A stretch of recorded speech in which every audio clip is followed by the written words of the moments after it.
おう、田中角栄だ。今日はな、10年前に戻れるなら何をするか、なんてふわっとしたテーマを、現場叩き上げ方式でバッサリやっていくぞ。まず最初に言っとく。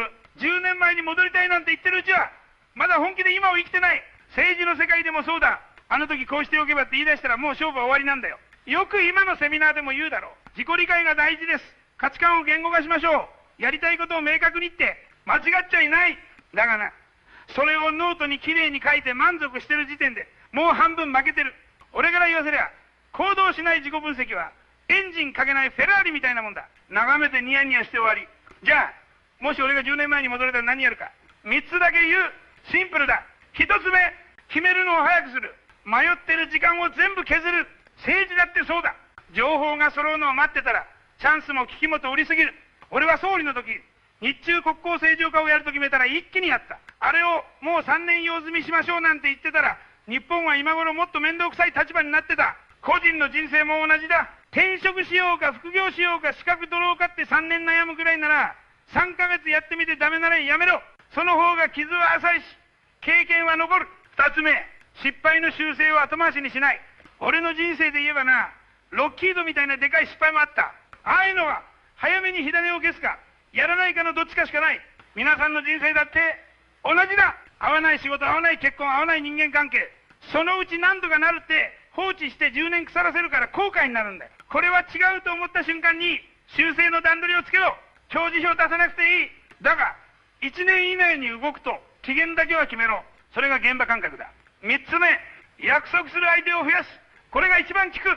俺は地方への約束を守るために日本列島改造なんてでっかいことをやった。国会で野党にボコボコにされても、あの村のじいさんばあさんに道路通すって言っちまったからなで踏ん張れた。人間は自分のためだけだとまあサボる。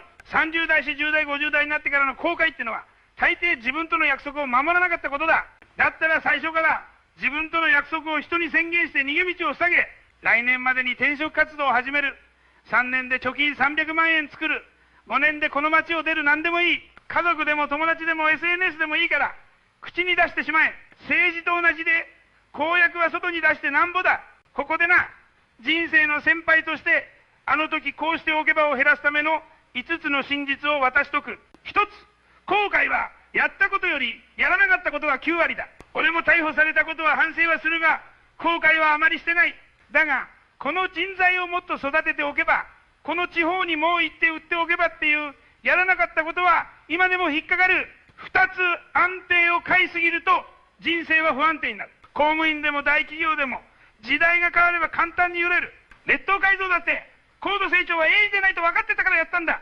あなたのキャリアも資産も一つに全部のせはギャンブルだ。3つ、正解探しをやめろ。成人だって教科書通りの正解なんかない。あるのはその時のベターだけだ。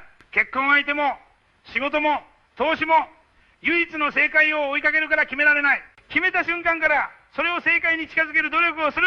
俺たちの世代はそうやってきた。4つ、忙しいはただの現実逃避だ。俺は総理やりながら全国飛び回って人と飯食って話を聞いてた。あれだけ忙しくても時間は作れた。30分でいい。本気で考える時間を毎日取れ。それもスマホなしでな。5つ、今更遅いは大体嘘だ。俺が総理になったのは50代。中卒の土建奥上がりだぞ。あなたが40だろうが50だろうが、ここから10年本気でやったらどこまでいけるかを計算してみろ。暗算でいい。10年前に戻れなくても10年後に向けて今日からやれるっていう当たり前の事実に気づくはずだ。人生100年時代だなんだと世の中はきれいごと言う。でもな、本音を言えばあなたの人生を変えるのは今日これ見終わってからの24時間の使い方だけだ。10年前の自分はもう助けられん。だが10年後の自分は今ここからならまだ間に合う。